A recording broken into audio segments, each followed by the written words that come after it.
matendo. Maombi huleta matokeo. Imani huchochea matendo.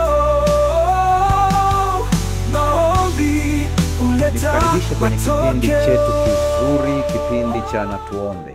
Kwenye kipindi hiki tunapata elimu ya kiroho, elimu ya kimungu, lakini pia tunakuwa na wasaa wa kutuma jumbe za shuhuda, kile ambacho Mungu amekutendea, lakini pia na maombi ili tuweze kuomba pamoja. Namba yetu ambayo inatumika ni 0755 932 283. Narudia tena 0755 932 283. Unaweza ukatuma ujumbe wako moja kwa moja, ujumbe wa maombi au ushuhuda, na kwa kadri tunavyopata nafasi tunaweza tukasoma zile jumbe zenu na zile shuhuda mbalimbali ambazo mmezituma. Kumbuka, katika somo letu la mwisho tuliangalia aina 2 za kupambana kiroho, sehemu ya kwanza. Leo tunaingia sehemu ya pili, na nimesema kwamba kwa mara ya kwanza kabisa nikaona komenti ya mtu ambaye anasema mimi sijaelewa kabisa, na kwa sababu ya mtu huyo nitarudia kuelezea kwa kifupi, alafu ndipo niingie sehemu ya pili. Nilisema ya kwamba katika aina hizi 2 za kupambana kiroho, sehemu ya kwanza ni kupigana kwa ajili ya ushindi. Kupigana kwa ajili ya ushindi. Sasa kwa nini hata baadhi ya watu wanaona kama vile somo lililopita hawajaelewa vizuri? Ni kwa sababu hii ndio aina tulioizoea na ndio ambayo tunaitumia sana katika vita ya kiroho. Yaani unapigana ili ushinde. Unapambana ili uweze kumshinda shetani. Unapambana ili uweze kumng'oa katika familia yako. Unapambana ili uweze kumng'oa katika biashara yako. Hii ndio tulioizoea. Na hii staili ina mateso mengi sana. Ina msongo mwingi sana. Kwa sababu unapambana ili ushinde. Ina kujipanga kwingi sana. Ina mbinu ambazo tunazitumia za kibinadamu nyingi sana. Lakini kwa vile imejaa msongo mwingi, kuna baadhi ya watu wanajikuta wanaishia njiani, hawafiki. Ndio wengi ambao wanajiuliza, mbona nimeomba lakini bado wachawi wame? Mbona nimeomba lakini bado biashara yangu inaporomoka? Mbona nimeomba lakini bado? Hayo maswali yanaibuka kwa sababu ya njia ya kwanza ambayo ndiyo tulioizoea. Ingekuwa kwamba tunatumia katika lugha za kawaida, tungesema ni njia ya kitamaduni au traditional method.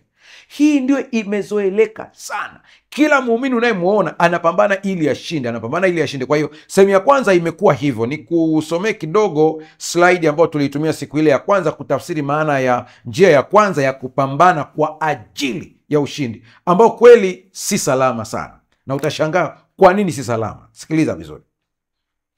Kupigana kwa ajili ya ushindi ni wazo la kiroho linaloeleza hali ya muumini ambaye anahangaika ili kupata ushindi. Badala ya kupigana akiwa tayari ana ushindi ndani ya Kristo, ni mtazamo wa maisha ya Kikristo unaoegemea kwenye juhudi binafsi, hofu au matendo ya kujitahidi kumpendeza Mungu. Kwa hiyo mtu ambaye anapambana ili ashinde, mara nyingi anapoona kwamba kile anachokipambania hakitokei, anakuwa na kawaida ya kuuliza maswali yafuatayo: nimemkosea nini Mungu? Mbona sioni hiki? Nimekosa nini? Dhambi gani nimetenda ambayo sisamehewi mpaka nateseka kiasi hiki? Kwa hiyo kama unajiuliza haya maswali, wewe uko kwenye kundi la kwanza la watu ambao wanapambana ili washinde. Na hili kundi limejaa mateso mengi, limejaa msongo mwingi, limejaa jitihada binafsi. Ndio watu ambao wanajikuta kwamba wakati mwingine wanatoa sadaka ili Mungu awatendee, hawatoi sadaka kama ibada. Nikasema kwamba ni kweli matoleo yana baraka zake, lakini Mungu hahongwi. Mtu ambaye anatumia hii mbinu ya kwanza ni mtu ambaye anajitazama ye binafsi ili kupata ushindi. Kwa hiyo hata kama akifunga, anafunga kwa jitihada binafsi ili kupata ushindi, bila kujua kwamba kufunga hakumsababishi Mungu atujibu maombi yetu, ila kunatuweka sisi sawa ili tupelekane na Mungu katika ulimwengu wa kiroho. Naongea zaidi tena ili tuweze kuelewana. Sehemu ya kwanza ya kupambana ili ushinde imejaa jitihada binafsi. unapambana huku ukiwa na woga, japo unajidai jasiri. Unakemea huku ukiwa ni mwoga ndani, japo kwa nje unataka uonekane kwamba wewe ni jasiri, lakini ndani una mashaka. Unapoona umewekewa kwa mfano vitu vya kishirikina, naongelea katika muktadha wa Kiafrika zaidi, unakuta umewekewa vitu vya kishirikina kwenye biashara yako. Umekuta labda wameandika, wamechora michoro fulani, wameweka tuseme labda hirizi. Unakemea kwa jina la Yesu, lakini ndani unawoga. Huyu ni mtu ambaye anapambana ili ashinde. Ina maana anamuona adui akiwa amejipanga dhidi yake, na anaona kwamba kama hataongeza jitihada adui atamshinda. Mtoto wako umeomba kwamba aache pombe, lakini bado anaendelea kunywa pombe. Unawaza kama vile adui zako amekuweza. Kwa hiyo hata maombi yako unakuta ni maombi ya kulalamika. Mungu, mbona umeacha? Mbona mimi nafanya hivi lakini unifanyii hivi? Na shetani ni mjanja sana, anatujua katika hili. Ndio sababu akituingiza kwenye matatizo, akituletea balaa na mikosi na changamoto, hataki tuendelee kumwona shetani kwamba ndiye tatizo. Anatugeuza, tunaanza kumlaumu Mungu ambaye hajaingilia kati. Kwa ndo zinakuja hizo kauli ya kwamba mbona nimeomba sana sijaona matokeo. Kwa hiyo kupigana ili ushinde ni kupambana ukitegemea jitihada zako, uwezo wako, masharti yako, kujizuia kwako ili uweze kumshinda shetani. Lakini kupigana ukiwa umesimama katika ushindi ni kupambana hali ukijua ndani ya moyo na kushawishiwa kabisa ya kwamba shetani alishindwa tayari. Kwa hiyo wewe unapambana ukiwa umesimama katika ushindi ambao Kristo Yesu alikupatia pale msalabani. Hiki ndicho ambacho tunaingia leo sehemu yake ya pili, ili uweze kukiona kwa kina na jinsi ambavyo kupambana ukiwa umesimama kwenye ushindi kunampatia Mkristo pumziko la kiroho. Hakai kizembe, anapambana lakini akiwa amepumzika, amerelax, kwa kuwa Kristo amemshindia tayari. Nikushauri kwamba uingie YouTube ukaangalie somo langu ambalo nimefundisha kuhusiana na mada nzuri ya neno, maneno ya Yesu ya imekwisha, kwamba alikuwa yana maana gani, maneno ya mwisho Yesu yenye nguvu kuliko yote. Utakaposikiliza ile somo litakusaidia kuunganisha na hii sehemu ya pili ambayo tunaigusa siku hii ya leo. Tuliangalia mfano kwamba Sauli alivyokuwa anapambana, alikuwa anapambana ili ashinde. Daudi alikuwa anapambana akiwa amesimama kwenye ushindi tayari. Kwa ni staili mbili tofauti za wapiganaji. Mmoja anapambana ili ashinde. Ndio maana Sauli alivyoona mambo yamemshinda, hayaendi sawasawa, akaenda kwa wachawi. Ndivyo Wakristo wengi walivyo leo. Anapoona ameomba sana, hakuna matokeo, hapati mtoto, haoni chochote, anageuka kwa waganga. Kwa kuwa staili yake ya kupambana, alikuwa anapambana ili ashinde, lakini alikuwa hapambani akiwa amesimama katika ushindi. Hiki natamani kila mmoja aweze kukielewa vizuri, na sehemu ya pili ambayo tunaingia sasa, isikilize kwa makini ili ujue kwamba unapambanaje ukiwa umesimama kwenye ushindi, na utaona matokeo makubwa sana katika maisha yako. Hebu tumwombe Mungu kabla ya kuingia sehemu ya pili, kwa kuwa ni nyeti sana. Baba yetu na Mungu mtakatifu, ninakushukuru kwa neema na upendo wako. Tunapokwenda sehemu ya pili ya somo hili, naomba mtazamaji, msikilizaji, ukapate kugusa akili zake, neno hili likaingie na kuonyesha matokeo katika maisha ya kila siku. Kwa jina la Kristo Yesu tumeomba na kuamini, amen. Nataka nikupe mfano ufuatao, au tusome kwanza alafu nitakupatia mfano ili uweze kuelewa vizuri. Sikia, kupigana kutoka kwenye ushindi ndio sehemu ya pili ya somo ambalo tunamalizia siku hii ya leo. Kupigana kutoka kwenye ushindi ni kanuni ya kiroho yenye nguvu, inayomaanisha kuwa sisi hatupigani ili tupate ushindi dhidi ya dhambi, shetani na mawakala wake, au vita vya kiroho, bali tunapigana tukiwa tumesimama katika nafasi ya ushindi uliokwisha patikana kupitia Yesu Kristo. Tunaishi, tunaomba na tunasimama imara tukijua kwamba Yesu ameshinda tayari kwa ajili yetu kupitia msalaba na kufufuka kwake.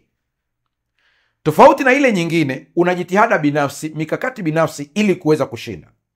Lile kundi la kwanza ndio utakuta mtu anaweza akaogopa kula chakula, maana anaogopa kuwekewa kitu fulani, anaogopa wachawi watamfanyia kitu hiki. Ni kundi la kwanza, anapigana ili ashinde.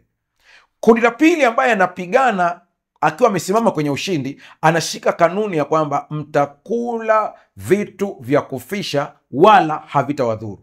Hili kundi la pili lina ujasiri zaidi kwa kile ambacho Yesu amesema, kile ambacho Yesu ameahidi kwamba ni kweli na kina nguvu hadi leo, kiasi kwamba hawategemei nguvu zao binafsi, kundi la pili, ila wanategemea nguvu za Mungu zaidi. Kwa hiyo hata namna ya kuomba anategemea kuongozwa na Roho. Mungu atusaidie sana. Hebu nitoe mfano wa kawaida katika maisha ya kila siku.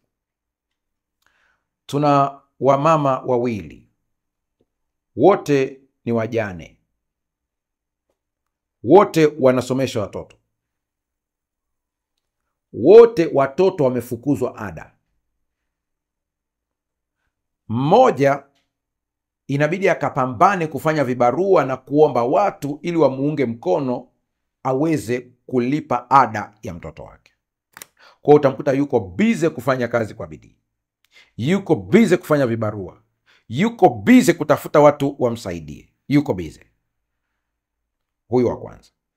Huyu wa kwanza ni anawakilisha Mkristo ambaye anapigana ili ashinde.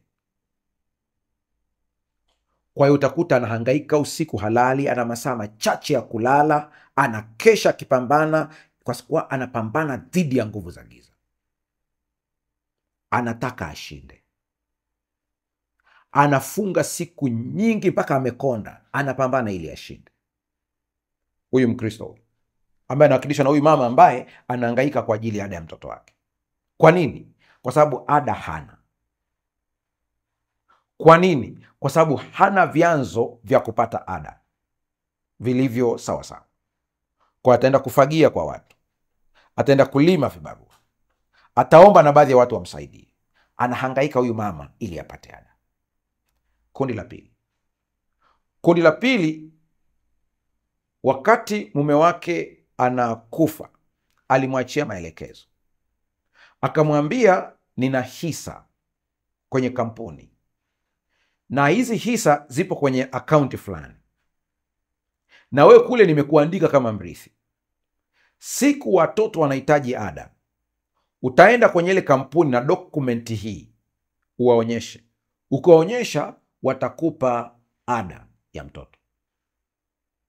Nikuulize swali, unanitazama na utakomenti kwenye YouTube hapo ili uweze kuniambia majibu yako.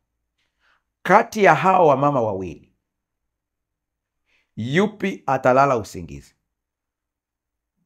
Kati ya hao wawili, yupi atalala usingizi? Wote wana shida ya ada, wote watoto wamefukuzwa, wote wamerudishwa pamoja. Yupi atalala usingizi kati ya hao wawili? Endelea kutuma komenti zako. Ndio, umejibu sahihi. Ni huyu ambaye ana uhakika wa ada na anakwenda kwenye kampuni, ambaye mume wake ana hisa na alimtambulisha kule na ana dokumenti halali, ambayo akifika pale kampuni inajua automatic inampatia ada. Sikiliza sasa. Wote wana matatizo yanayofanana, lakini wana vyanzo tofauti vya kupata. Huyu wa kwanza, huyu kupitia vibarua, kupitia kuomba, atapata ada pia, lakini kwa mateso mengi. Huyu atapata ada kupitia mali alizoacha mume wake. Sina maana kwamba Wakristo wanaopambana ili kupata ushindi hawapati ushindi. Wanaupata, lakini kwa mateso. Wanaupata, lakini kwa taabu. Wanaupata, lakini kwa kumenyeka. Hawa wanapata ushindi kwa kustarehe ndani ya Kristo Yesu, sio wazembe. Maana itambidi aende kwenye kampuni, ndio jitihada ambayo anayo. Itambidi aende na dokumenti sahihi, ndio jitihada ambayo ataifanya. Na yeye ana kitu cha kufanya, lakini sio kigumu kama huyu mwingine ambaye yuko upande huu mwingine. Nadhani unaanza kunielewa sasa. Hii itatupatia kuelewa ni kwa nini kuna baadhi ya Wakristo wenzetu ambao katika kuomba kwao hata hawahangaiki sana. Katika kuomba kwao wanaona matokeo kwa haraka, ni kwa sababu ya staili mbili za kupambana.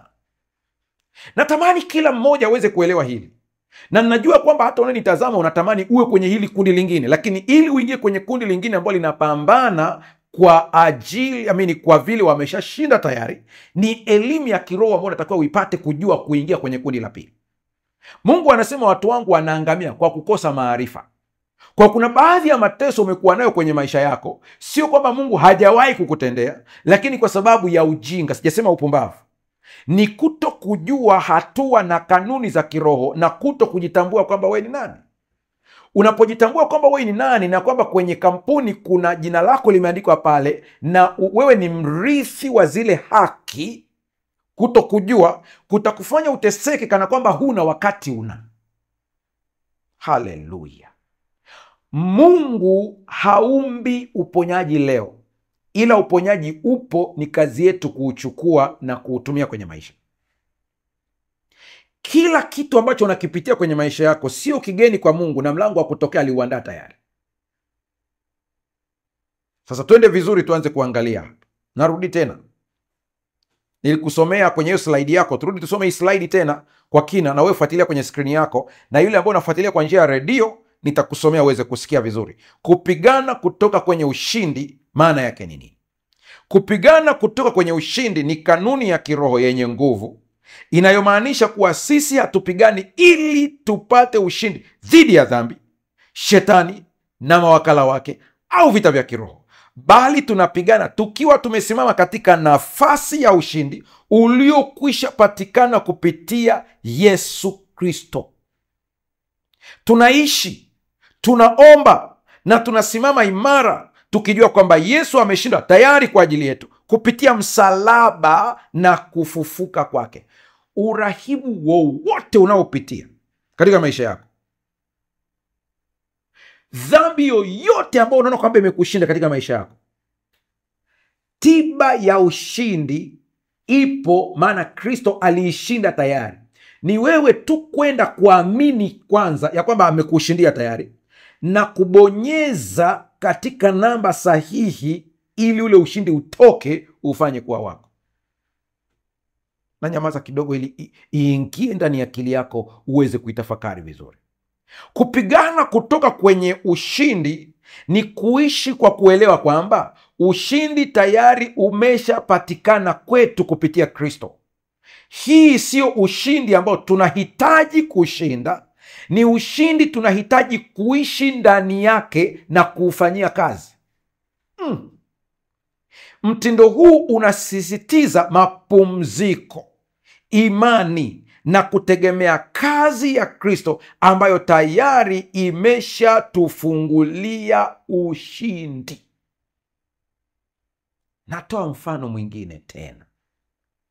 Ni sawa na askari ambao wanakwenda vitani na wanakuta sehemu ambayo wanakwenda kupigana, adui amejenga ngome ambayo hawawezi kupenya, na adui huyu akiwa mle ndani kwenye ngome yake anaweza kurusha makombora na kuwashambulia hawa, na wanajikuta kama wamezidiwa.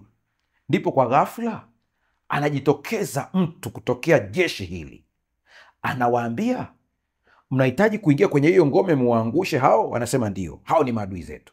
Ndipo anaambia, tulieni, nina kifaa ambacho nikikirusha kiingie mpaka kule ndani, kinamwaga sumu ambayo inafanya adui walale usingizi. Nina kifaa cha pili ambacho nikikitega kwenye ngome yao inaanguka. Kwa ninaanza na cha kwanza, ninarusha kifaa kiingie ndani kule walipo, na kikirusha kile kifaa adui wote wanalala usingizi. Sijasema wamekufa, no, wamelala usingizi. Anarusha kifaa cha pili, anaangusha ngome hapa, inaanguka. Hawa kazi yao ni nini? Ngome imeanguka, adui wamelala usingizi. Kazi yao ni nini? Ni kuingia na kuwamaliza adui waliolala usingizi.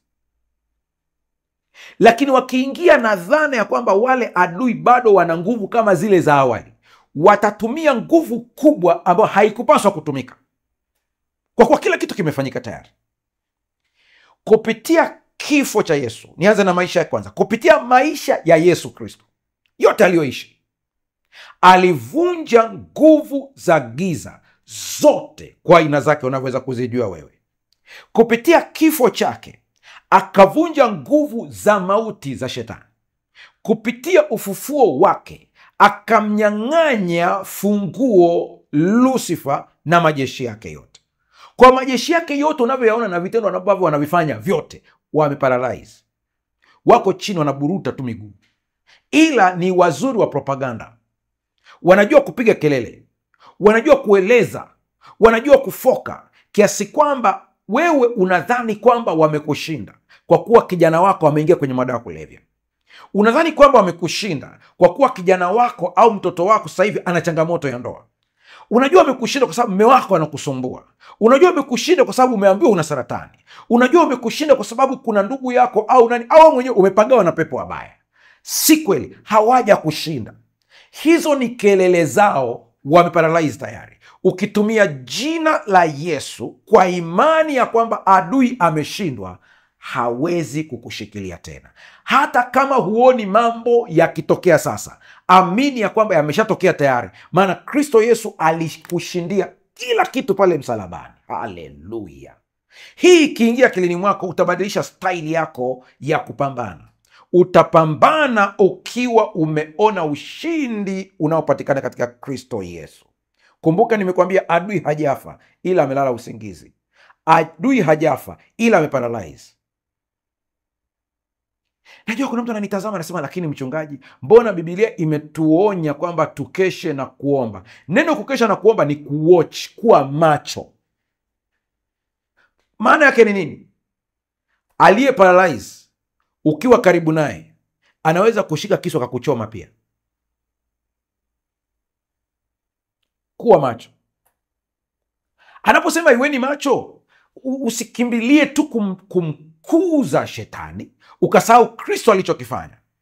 Biblia inasema mshitaki wenu kama simba angurumai, akizunguka zunguka akitafuta mtu ammeze. Andiko halisemi akitafuta mtu amrarue amtafune.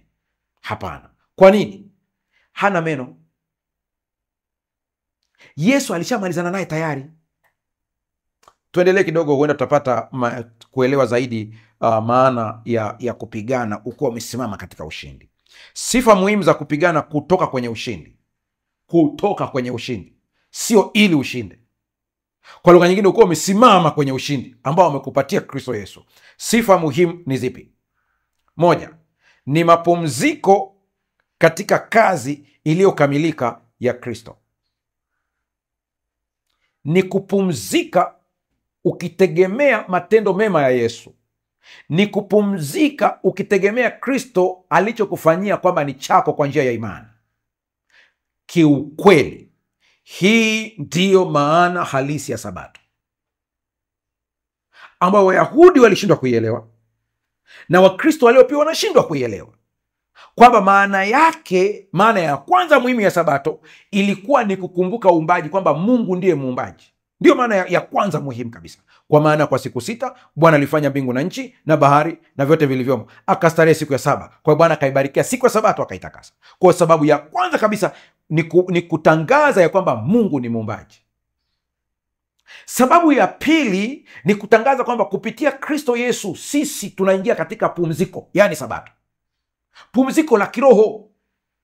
Pumziko ya kwamba leo kupitia Kristo Yesu mimi nimewekwa huru dhidi ya nguvu za giza. Kupitia Kristo Yesu sifanyi jitihada tena kama hapo awali za kutafuta ushindi, kwa vile amenishindia tayari. Ndio maana akajitangaza kwamba yeye ndiye Bwana wa Sabato. Maana ya tatu ya Sabato ni kwamba baada ya haya yote tutaingia mbinguni katika pumziko. Ndio maana anasema kama Yoshua angaliwapa raha, asingalisema siku nyingine baadaye. Basi imesalia raha ya Sabato kwa watu wa Mungu. Pale anaongelea habari ya mwishoni tutaingia kwenye pumziko. Kwa hiyo inabeba vitu vitatu: uumbaji, pumziko katika Kristo Yesu na pumziko la baadaye. Mungu atusaidie tuweze kubeba haya vizuri. Sifa ya kwanza ya watu ambao wanapigana wakiwa wamesimama kwenye ushindi, wanapumzika. Ni pumziko katika kazi iliyokamilika ya Kristo Yesu. Kupigana kutokea kwenye ushindi ni kuishi kwa imani na amani na uhakika kwamba Kristo alishinda ushindi mkubwa kwa ajili yetu dhidi ya dhambi, mauti na shetani. Kwa vyote hivi Kristo ameshinda. Hakuna dhambi ambayo Kristo hajashinda. Ndio sababu unapompokea Yesu Kristo kuwa Bwana na Mwokozi wa maisha yako, unahesabiwa haki straight pale pale. Imani yako tu inakuwa ni haki. Namba 2, unapewa zawadi ya Roho Mtakatifu, ambaye huyu anakushindia na kukufundisha kila siku, anakufundisha namna ya kushinda dhambi. Kila siku anakufundisha namna ya kushinda dhambi. Hatuachi kutenda dhambi ili tuingie mbinguni. No. Tunaacha kutenda dhambi kwa vile sisi ni raia wa mbinguni na tumebadilishwa status, na Roho Mtakatifu anatufundisha maisha yale ya mbinguni. Mungu atusaidie. Sikia. Sifa ya pili ya watu ambao wanapambana wakiwa wamesimama kwenye ushindi ni imani katika ahadi za Mungu. Hiyo ndio sifa ya pili. Sifa ya kwanza ni mapumziko katika kazi iliyokamilika ya Kristo Yesu. Sifa ya pili ni imani katika ahadi za Mungu. Izingatie sana hii. Kwenye kile kitabu ambacho umeona kitangazwa hapo mwanzoni kabla tujaanza kipindi cha ahadi za Mungu kwangu, ambacho nimekiandika sasa hivi, ndio kina trend tuseme hapa sasa hivi duniani. Kile kitabu nimejaribu kuonyesha kila muumini aone ahadi za Mungu ndani yake na namna ya kuzidai, kwa sababu huwezi kudai kitu usichokijua. Ahadi zote ambazo tumepewa ni zetu kwa njia ya imani. Na katika ulimwengu wa kiroho, unapohitaji ahadi ya uponyaji, huku unaenda na kudai ahadi ya uchumi, unachanganya mambo. Uponyaji na uchumi ni vitu vile tofauti. Unaweza ukawa na pesa lakini una magonjwa. Kwa usije ukachanganya mafaili hapa. Kwa hiyo inatakiwa uelewe ya kwamba nahitaji nidai ahadi ya uponyaji. Ahadi ya uponyaji, kwenye package ya uponyaji, katika ahadi ya uponyaji ndipo ndani yake njia iliyo sahihi ambayo Mungu ameichagua kwamba ndio uponyaji wako. Kama inahitaji pesa ili uweze kutibiwa, atakupatia baraka ya fedha ambayo imekuja kwa lengo la uponyaji ndani ya ahadi ya uponyaji. Ikiwa wewe unaumwa alafu unadai ahadi ya uchumi, unaweza ukapata fedha lakini hujapata uponyaji, kwa sababu fedha haziji na package ya uponyaji. Imeze hiyo vizuri na kuitafakari. Angalia sasa. Kwa hiyo sifa ya pili ya watu ambao wanapambana wakiwa wamesimama kwenye ushindi ni imani katika ahadi za Mungu. Anaamini kila ahadi ya kwamba ni ya kwake. Wale wanaopigana kutoka kwenye ushindi wanajua kuwa ahadi za Mungu ni za kweli na hazishindwi kamwe. Wanajua kuwa tayari sisi ni washindi. Sio tutashinda, tumeshinda kwa imani. Tunasubiria kuona kwa damu na nyama, kwa macho haya, lakini kwa macho ya rohoni sisi ni washindi tayari. Haleluya! Mungu akusaidie uweze kulielewa hii. Warumi 8:37 anasema, lakini katika mambo haya yote tunashinda. Angalia sentensi, tunashinda na zaidi ya kushinda kwa yeye aliyetupenda. Hili andiko ni zito kweli kweli. Tunashinda. Kwa chochote unachokipitia unashinda. Unapambana na kitu gani katika maisha yako? Unashinda. Unapambana na umaskini katika ukoo wenu, wewe unashinda. Unaushinda umaskini tayari na zaidi ya kushinda. Kwa nini? Kwa Kristo Yesu. Haleluya! Unapambana na dhambi ambayo imekushikia katika maisha yako, unajaribu kutoka, inashindikana. Wewe ni mshindi, unashinda. Sasa hivi unashinda. Tunashinda ni hali iliyopo endelevu, ni kitu ambacho kinaendelea tayari. Kwa hiyo kwa vile kinaendelea tayari, ukiona kuna vitu bado vina koroma, visikupe stress ukasahau ya kwamba wewe unashinda na zaidi ya mshindi. Ukiangalia ile Biblia Kiswahili cha kisasa, yenyewe ikatumia wakati uliopita. Sikia yenyewe jinsi inavyosema. Sasa tuangalie Kiswahili cha kisasa. Anasema, lakini katika mambo haya yote tumepata ushindi mkubwa kwa msaada wake yeye aliyetupenda. Angalia tafsiri jinsi ilivyo. tumepata ushindi mkubwa kwa msaada wake yeye aliyetupenda. Unaona, hii tafsiri inaonyesha kwamba tayari tulishapata ushindi, na ushindi huu tumeupata si kwa sababu ya matendo yetu mazuri, sio kwa sababu ulitoa zaka sana, sio kwa sababu wewe huna dhambi, ni kwa sababu ulipendwa. Kwa maana jinsi hii Mungu aliupenda ulimwengu hata akamtoa mwanaye pekee, ili kila mwamini asipotee, bali awe na uzima wa milele. Hebu nikuonyeshe kidogo tuangalie kidogo lugha ya asili ya Agano Jipya jinsi ilivyoandikwa. Usichanganywe na hayo maherufi unayoyaona hapo. Nimeyaweka tu maherufi hapo kwenye skrini kwa sababu ninatazamwa pia na baadhi ya wanazuoni wa theolojia ambao wao wataenda pia kufundisha hili, kwa hiyo inaenda kwa undani zaidi. Wewe sikuchanganya. Angalia maneno yaliyowekwa hapo, unayoyaona hayo maneno hapo mbele. Hayo maneno unayoyatazama hapo ni maneno ya lugha ya Kiyunani. Kwa haraka yanasomwa al entoitis pasin hypernikomen dia tou agapesantos hemas. Ndivyo ambavyo yanasomeka hivyo. Sasa kuna maneno nataka tuyadadavue, tuyachukue pembeni, ambao ni ya muhimu sana. Neno la kwanza ambalo nataka tulichukue ni neno ambalo tumeliona hapo, al entoitis pasin. Wow, hilo tuachane nalo kwanza. Ni neno ambalo tumeliona la kwanza ni hypernikomen, zaidi ya washindi. Hebu tuende vizuri. Hypernikomen, zaidi ya washindi. Tulikate hili neno, tulikate vizuri. Neno nikomen ni neno washindi. Kwa hiyo kama ni washindi neno nikomen, ndipo utajua kwamba ukiyaunganisha vizuri hypernikomen ni zaidi ya washindi. Sasa kwa neno hili la Kiswahili tukasema zaidi ya washindi, lakini katika lugha ya Kiyunani linamaanisha juu ya kushinda. Si kushinda tu, bali kushinda kwa kiwango cha juu sana, au kushinda kwa nguvu kubwa mno. Maneno haya yanaleta wazo la kuwa na ushindi kamili wa jumla. Nitazame mkono wangu hapa ambao nautolea mfano. Mshindi ni yule ambaye atapanda, atafika hapa. Huyu anaitwa mshindi. Kwa hiyo sisi kile ambacho tumepewa na Kristo Yesu, ina maana kwamba tukipandishwa na Yesu kwa msaada wake, akatupandisha tukafika hapa, sisi ni washindi.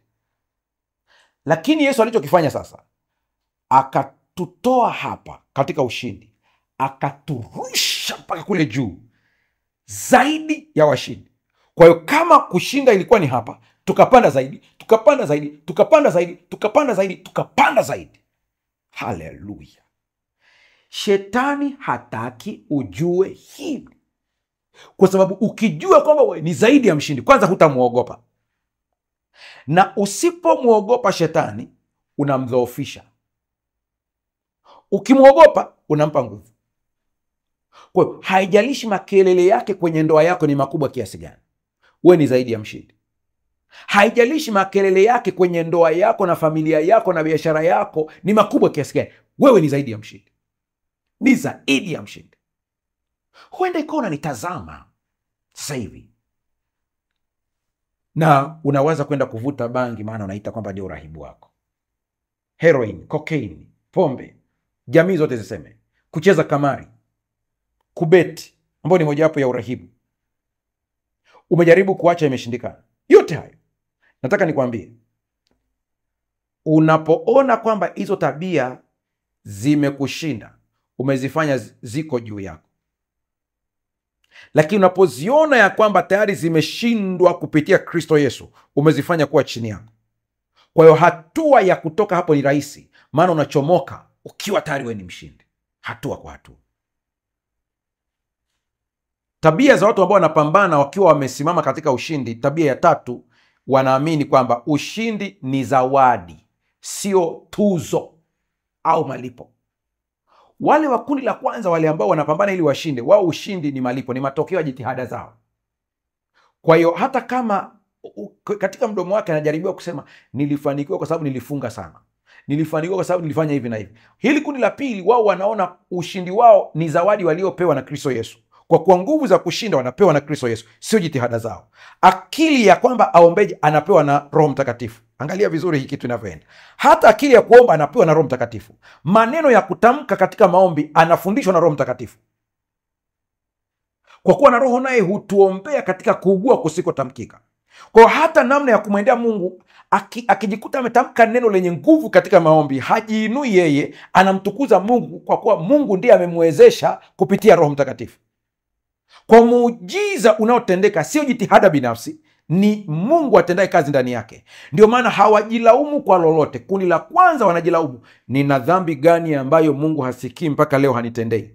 Kundi la pili wanasema, nimesamehewa dhambi zangu zote kupitia Yesu Kristo, nasimama nikiwa mshindi. Ninaamini ya kwamba kile ambacho nakihitaji kupitia Kristo Yesu kimekamilika. Kwa hiyo kiko njiani nikione physically, lakini rohoni kimetimia tayari. Ona wanavyo relax, hawana msongo wa mawazo. Ushindi ni zawadi, sio tuzo. Haleluya! Ushindi kwao sio kitu tunachoshinda kwa juhudi zetu, bali ni zawadi tunayopokea kwa neema. Tumepata ushindi kwa kupitia Kristo, na juhudi zetu ni kuishi ndani yake. Kama kuna juhudi unataka kuifanya, ni kuishi ndani ya Kristo, ni kubaki ndani ya Kristo. Kaeni ndani yangu nami ndani yenu, ombeni lolote nitawapa. Umeona sharti? Kaa ndani yangu. Ukishakaa ndani yake na yeye ndani yako, anasema ombeni lolote. Hata kama ukiona unachokiomba kimechelewa, huna stress. Maana kama binadamu, kuna wakati unajikuta umeomba vitu ambavyo si sahihi kwako kwa wakati huo, ila ni sahihi kwako kwa wakati ujao. Kwa Mungu, badala ya kukupa kile unachokitaka sasa, anakuandaa ili siku akikupa kisikuletee madhara. Wakati mwingine, kwa sababu bado ni binadamu, tunaishi hapa, tuna damu na nyama, kuna wakati tuliomba vitu ambavyo si sahihi kwa vile tulivitazama katika jicho la nyama, na Mungu akajua kwamba si sahihi. Kwa hiyo ukishaelewa hili, ukishamwambia Mungu, una relax, kwa sababu yeye anajua mwenyewe. Acha Mungu mwenyewe akuletee kitu ambacho ni sahihi, kwa sababu ana akili na upendo hata kuliko unavyojipenda wewe mwenyewe. Tabia nyingine ni kuishi katika utambulisho sahihi. Nimekuwa na series za masomo ya siku 4 pale Magomeni, wale ambao wamefuatilia wiki iliyopita, nikielezea namna ya utambulisho wako. Watu wengi wanafeli hapa katika utambulisho. Kama hujitambui kwamba wewe ni nani, kuna vitu vingi sana unakosa. Kuna haki zako za msingi unazikosa. Hata mahakamani, kuna watu wengi sana wanakosa haki zao mahakamani kwa sababu hawajui haki zao. Hawajitambui kwamba kuna haki ya raia wa Tanzania, kuna haki ya raia wa Kenya, kuna haki ya raia wa Kongo, kuna haki ya raia wa Burundi, Uganda, kuna haki ya raia wa Marekani. Unapokuwa ni raia, kuna haki zako, kwa hiyo lazima usijue.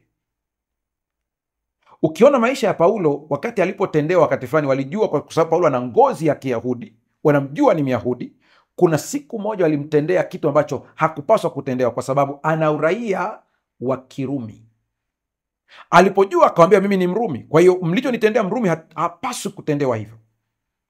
Vivyo hivyo wewe unanitazama ni mtoto wa kifalme chini ya taifa takatifu, mtu wa milki ya Mungu. Wewe ni raia wa ufalme wa Mungu. Kuna vitu ambavyo ni haki yako. Watu ambao wanapambana wakiwa wamesimama kwenye ushindi wanatambua utambulisho wao sahihi. Vita vyetu sasa si kutafuta kuthibitisha thamani yetu, bali ni kusimama imara katika utambulisho wetu kama watoto wa Mungu. Huu utambulisho unatusaidia kuishi kwa ushindi na kwa ujasiri. Raia wa Tanzania, lakini hajui haki zake za msingi. Kwa kuna saa anapambana ili kupata haki badala ya kusimamia haki yake. Vitu vili tofauti kabisa. Sikiliza vizuri.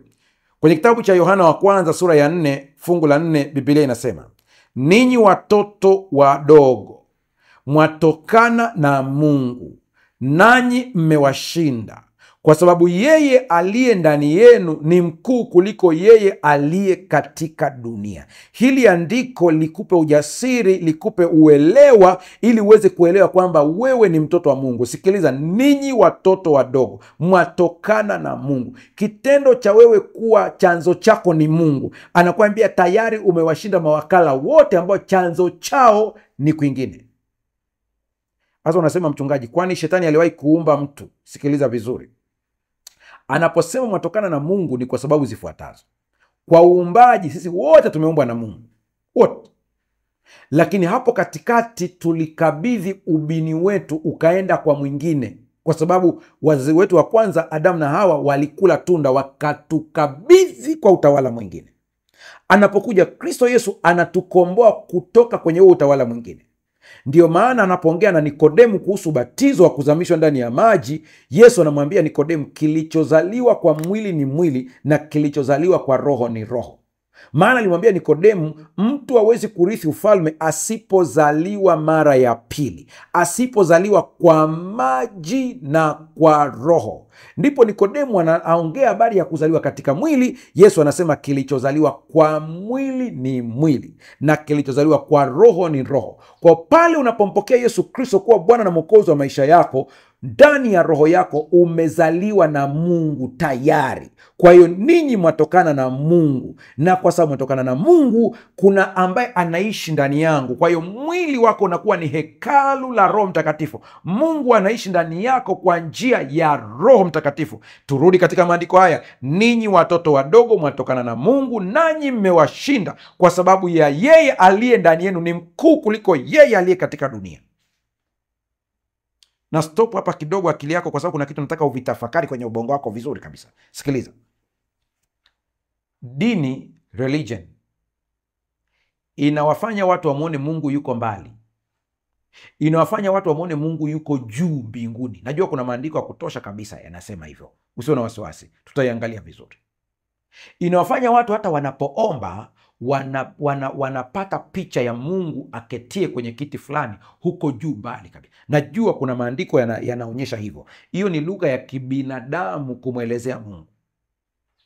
Lakini spirituality, hali ya kiroho, inakuonyesha kwamba Mungu hayuko mbali nawe. Anasema Mtume Paulo, hayuko mbali nasi, japo tunamtafuta kwa kupapasa. Hayuko mbali nasi. Kiroho unaonyeshwa ya kwamba Mungu anaishi ndani yako wewe hapo ulipo. Ndiyo, yuko ndani yenu. Ufalme wa Mungu uko ndani yenu. Kaeni ndani yangu nami ndani yenu. Angalia maandiko vizuri sana. Ninyi watoto wadogo mwatokana na Mungu, nanyi mmewashinda, kwa sababu ya yeye aliye ndani yenu. Yanarudiwa mara nyingi. Haituambii kwa ajili ya yeye aliye angani. Hasemi kwa ajili ya yeye aliye mawinguni. Anasema yeye yuko ndani yako. Na mimi nakwambia kuanzia leo, amini kinachokuambia. Uliyempokea Kristo Yesu kuwa Bwana na Mwokozi wa maisha yako, Mungu anaishi ndani yako. Ukielewa hili, utaongea na Mungu ukijua hayuko mbali nawe. Yuko chumbani kwako, yuko sebuleni kwako, hapo unaponitazama sasa hivi. Hii inatupa ushindi na ushahidi ya kwamba hata leo tunapoomba, huna haja ya mchungaji Mbaga kuwa hapo ndani kwako, kwa sababu huyu Mungu yuko hapo sasa hivi. Yaani mimi unavyoniona ni chombo tu kinachotumiwa na huyu Mungu kujibu mambo yako. Na hapo ulipo kuna jibu liko tayari hapo hapo. Unapokea uponyaji hapo hapo unaponitazama sasa hivi. Hapo hapo unaponitazama, pepo wakisikia hii sauti wanakimbia, kwa sababu hapo hapo ulipo Mungu yupo.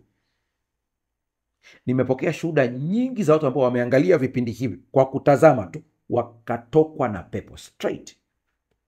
Amin. Sikiliza. Mfalme Daudi ni kielelezo cha mtindo wa kupigana kutoka kwa ushindi. Vita vyake dhidi ya Goliath, ukivitazama vizuri, unajua kwamba Daudi alikuwa amesimama kwenye ushindi. Sauli alikuwa anapigana ili ashinde. Ndio maana kila siku Sauli na majeshi yake walipokuwa wanaamka asubuhi kwa muda siku 40, wakienda na kutukanwa na Wafilisti, walikuwa wanarudi kwenye kambi yao na mahema yao wanakula chakula, wanalala, hawapigani, maana wanaogopa. Wakiangalia ukubwa wa Goliati na silaha zao, wanaona hawawezi kushinda. Kumbe katika ulimwengu wa kiroho Goliati alikuwa ameshindwa zamani. Ilihitajika mtu ambaye anajua kile ambacho kimefanyika katika ulimwengu usioonekana. Sikiliza maneno yao wawili hawa tofauti. Daudi amekuja kwa ajili ya kuleta chakula kwa ndugu zake, hakuja vitani, japo ndugu zake walimhisi vibaya, wakamwambia tunajua tabia yako, umekuja kuangalia vita. Lakini yeye alikuja tu kwa ajili ya kuleta chakula kama alivyotumwa na babake. Amefika pale akauliza, maana amesikia matusi. Yeye anajua kupigana, akiwa amesimama kwenye ushindi, kwamba kila kitu kimeshashindwa tayari, kazi yetu ni kwenda tu kufanyia kazi ule ushindi. Aliposikia akauliza maswali, huyu Mfilisti mmemwacha? Ndipo anaelezwa, anaambiwa hakuna anayeweza kumsogelea, maana wao wote walioko pale, jumlisha na kaka zake Daudi, wanapigana ili washinde. Kwa hiyo wanaangalia silaha walizonazo, wanaangalia maumbo walionayo, wanaangalia uzoefu walionao. Ndio maana wanajikuta wamefungwa na woga na hofu. Kama wewe unavyonitazama, unaangalia ulicho nacho, unaangalia akaunti yako, unaangalia wanaokuzunguka, hofu imekushika, umeshindwa kuanzisha biashara. Daudi alipofika pale, cha kwanza alichouliza ni kwamba mambo yakoje na kwa nini watu wameacha. Akaambiwa kwamba huyu jamaa ana uwezo mkubwa. Akasema mimi naweza kumkabili. Daudi kwa umbo ni mdogo, sio mdogo kwa Goliati tu, ni mdogo kwa Sauli, ni mdogo kwa kaka zake, kwa umbo na kwa umri, lakini nasema mimi namuweza huyu. Anapopelekewa taarifa mfalme Sauli ya kwamba kuna bwana mdogo yuko hapa, anasema atamkabili Goliati, kwanza anashindwa kuelewa akilini mwake, kwa sababu huyu bwana mdogo hata kuandikishwa katika listi ya wanajeshi hakuwepo, maana hakuwa na sifa ya kuingia jeshi. Lakini afanyeje? Ametokea mtu ambaye ni jasiri na wote wanaogopa, hawezi kumkatisha tamaa direct, japo anamkatisha tamaa kwa maneno. Anamwambia wewe ni mdogo, na huyu ambao unapambana naye ana uzoefu mkubwa wa vita kuliko wewe. Ndipo Daudi anamsimulia, maana yeye anajua kwamba kila vita iliyotokea tayari imeshindwa tayari katika ulimwengu wa kiroho. Tunakuja tu kuiona manifestations, tunaiona kimwili tayari, kama tutakubali kwenda kukamilisha imani yetu. Ndipo anampa stori za dubu. Dubu ni mkubwa sana. Wanaojua dubu wanaelewa ukubwa wa dubu. Dubu ni mkubwa, ni mkubwa kuliko simba kwa umbo. Lakini anamsimulia, anamwambia nimewahi kuua dubu. Anasimulia kwa ushindi kabisa, akijua ameshawahi kuua. Lakini cha pili anasema nimewahi kuua simba peke yake, peke yake. Na anakiri kabisa kwamba hata wakati mwingine nimewahi kuwanyang'anya simba mwanakondoo katika mdomo akiwa ameshika ndevu zake. Hiki sio kitu cha kawaida. Kwa kuwa yeye anapomtazama simba hamuoni kama simba, anamtazama kama simba aliyeshindwa tayari. Niliwahi kuona Wamasai, ile video huenda na umeshaiona, ambao walimfukuza simba akiwa ana mawindo yake. Walienda kwa ujasiri. Unajua, ukimtazama twiga na simba, twiga ni mkubwa, lakini kinachofanya twiga akimbie ni kwa sababu akimuona simba, akili yake imemuona adui anayemla nyama. Na kinachofanya simba mshinde twiga ni kwa sababu simba akimuona twiga, anachoona ni kwamba ni chakula changu na nimekishinda tayari. Tatizo ni mtazamo wako. When you change the way you look at things, things you look at will change. Unapobadilisha namna unavyovitazama vitu, vitu unavyovitazama vitabadilika. Kwa ni kitu kile kile, lakini mtazamo wako unabadilisha kila kitu. Mimi sijui unapitia kitu gani. Ushindi ni hakika kupitia Yesu Kristo, maana ameshashinda tayari. Daudi aliamini katika imani ya agano. Imani ya agano. Angalia slide yako kwa haraka tunapokaribia kufunga. Angalia hapo kwenye screen yako wa redio ninawasomea. Daudi alipokutana na Goliathi alisema, wewe unakuja kwangu kwa upanga, bali mimi nakuja kwako kwa jina la Bwana wa majeshi. Daudi hakupigana kuthibitisha uwezo wake, alipigana ili kuimarisha ushindi ambao alikuwa nao kupitia agano la Mungu. Mungu alitangaza akasema, hakuna adui atakayeweza kusimama mbele yenu. Alisimamia tu ahadi hiyo tu, na alisimama akiamini ya kwamba ahadi hii ni ya kweli. Mungu ndiye kituo cha umakini au mtazamo na sio adui. Attention au focus. Unatazama Mungu au unatazama shida zako? Unamtazama Mungu au unatazama adui zako? Daudi ajikita katika ukuu wa Mungu badala ya ukubwa wa Goliati. Alisema vita ni vya Bwana. Wewe unanitazama, usifanye vita kwa ya kwako. Usianze kusema watu wanakushambulia. Wameshambulia urithi wa Bwana. Wewe ni urithi wa Bwana. Bwana atapigana vita yake. Daudi alipojua ukuu wa Mungu, maana kuna wakati alitetereka, akaandika shairi moja hapo, anasema, nakushukuru Mungu ufundishaye vidole vyangu kupigana. Kwa hiyo hata kupigana Mungu atakufundisha, maana yeye ameshamaliza adui tayari. Samueli wa kwanza 17:45, ndipo Daudi akamwambia yule Mfilisti, wewe wanijia mimi na upanga na fumo na mkuki, bali mimi ninakujia wewe kwa jina la Bwana wa majeshi, Mungu wa majeshi ya Israeli uliowatukana. Tuliza akili yako hapo. Nikuulize swali. Daudi alienda kupigana akiwa ameshika jina la Mungu mkononi? Hakuna. Daudi alikuwa na mawe matatu, alikuwa na kombeo. Lakini umeona katika mazungumzo yake anapoongea na Mfilisti, hataji habari ya mawe, hataji habari ya kombeo. Anataja habari ya Mungu. Focus ya Daudi ilikuwa ni Mungu. Focus yake ilikuwa ni Mungu. Focus yake ilikuwa ni Mungu. Kwa kuwa ilikuwa ni Mungu, Mungu akatumia vitu alivyo navyo. Mungu akatumia mawe. Mungu akatumia jiwe. Badilisha mtazamo wako, mtazame Mungu. Mungu atatumia kidogo ulicho nacho kukuletea baraka. Usianze kutazama uchache, tazama Mungu. Usianze kutazama mtoto wako anapofeli darasani unasema atakuwa mtoto wa nani. Sio kila aliyefaulu darasani amekuwa na maisha mazuri. Mtazame Mungu. Tunafanyaje katika maisha hapa? Tunapokaribia kumalizia hapa, kwa haraka haraka nifuatilie hapa uone. Sikiliza. Jinsi tunavyoweza kupigana kutoka kwenye ushindi leo. Naenda kwa spidi kubwa ili tuingie kwenye maombi. Namba 1, jua utambulisho wako katika Kristo. Wewe ni mtoto wa Mungu, tayari ni mshindi katika Kristo. Vita yako si ya kutafuta kuthibitisha hili, bali ni kuishi ndani yake.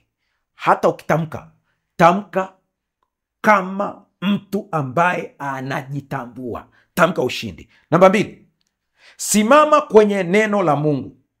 Biblia imejaa ahadi zinazokukumbusha ushindi wetu katika Kristo. Wakati changamoto zinapojitokeza, tangaza ahadi hizi juu ya maisha yako. Kwa kupigwa kwake sisi tumepona. Hiyo ni kwa ajili ya ushindi. Baraka ya kiuchumi. Utabarikiwa mashambani, utabarikiwa mjini, utabarikiwa utokapo, utabarikiwa uingiapo. Tamka hayo. Acha kusema mimi naona uchumi umekuwa mgumu, naona maisha yangu ni magumu, naona kila anachofanya hakiendi. Unapotamka hayo unajiongezea matatizo. Tamka ushindi, badilisha. Namba 4, tumia silaha ya mapumziko, sio stress. Shetani anapenda msongo. Katika msongo anavutiwa ili akae hapo. Pigana kwa umepumzika ndani ya Kristo Yesu. Mapumziko ni silaha ya nguvu katika vita vya kiroho. Pumzika katika uhakika kwamba vita tayari vimeshindwa au vimeshindiwa, na Mungu atapigana kwa niaba yako, na amepigana tayari na ameshinda tayari. Kutoka 14 fungu la 14, Waebrania 4:10. Namba 5, ishi kwa neema, si kwa hatia. Ndio, hakuna yeyote anayenitazama hapa ambaye anaweza kuniambia hajawahi kutenda dhambi. Dhambi zilizopita ulishazitubia, usizifanye kuwa ni kikwazo leo. Na ikiwa kuna yoyote ambao Roho Mtakatifu amekukumbusha, tubu sasa hivi unavyonitazama hapa. Ongea ndani ya moyo wako, sio lazima mtu akusikia aliyeko pembeni yako. Sasa hivi hapo ulipo, tubu. Na ukitubu, amini, umesamehewa. Huko mbele kuna mitego iko mbele, amini, utaivuka kwa neema ya Kristo. Ukijikuta umeanguka, rudi kwenye toba, omba ushindi. Kila kitu umewekewa tayari, ishi kwa neema, sio kwa hatia. Isaya 54 fungu la 17, hakuna silaha itakayofanikiwa dhidi yako, na wala kila ulimi utakaoinuka dhidi yako utakao kuhukumu. Hii ni urithi wa watumishi wa Bwana, na haki yao itatoka kwangu, asema Bwana. Waebrania 4:10 utaisoma kwa muda wako. Inaonyesha kwamba unapoingia katika pumziko ni kama vile Mungu alivyoacha kufanya kazi zake. Pastor, maana yake ni nini?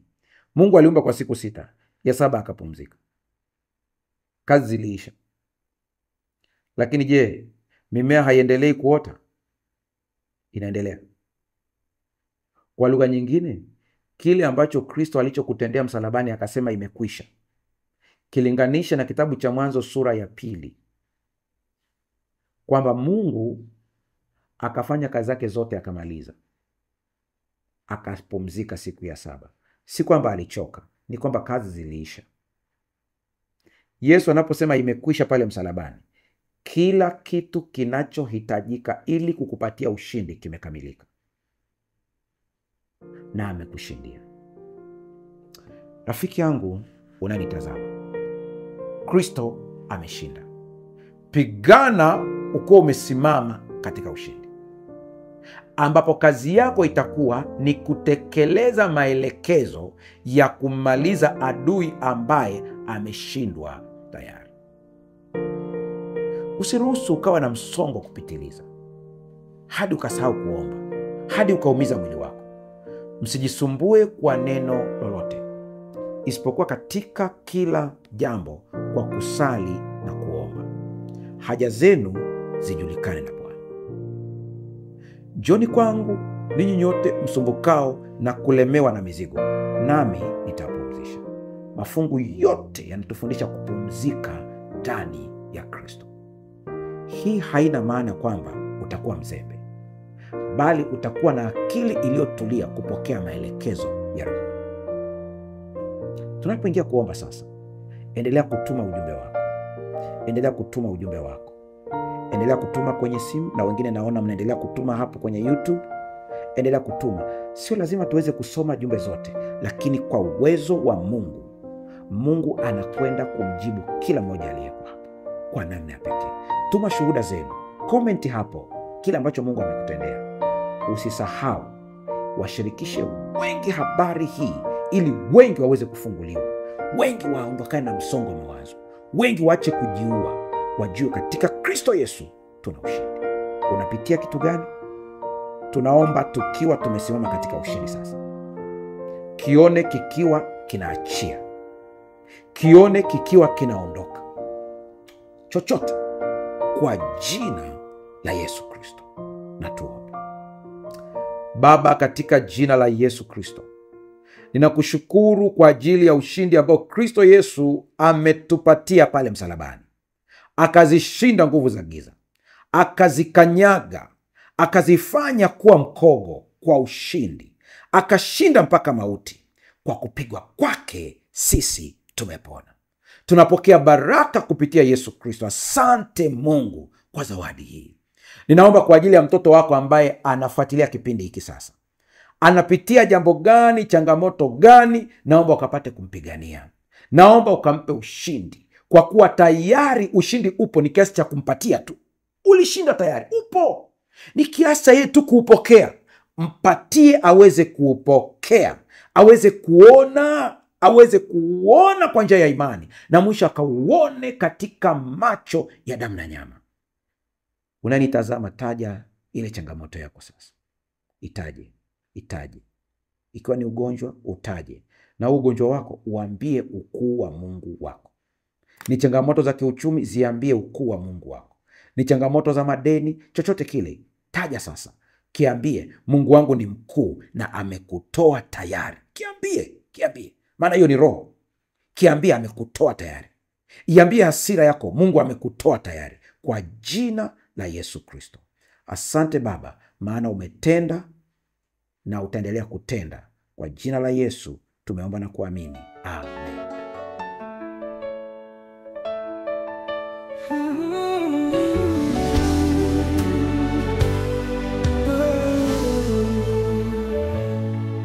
Safari ya ajabu twatembea kwa imani, maombi ni mwanga yatufunulia njia, matendo ni ushuhuda wa moyo ulio hai. Imani huchochea matendo, maombi huleta matokeo.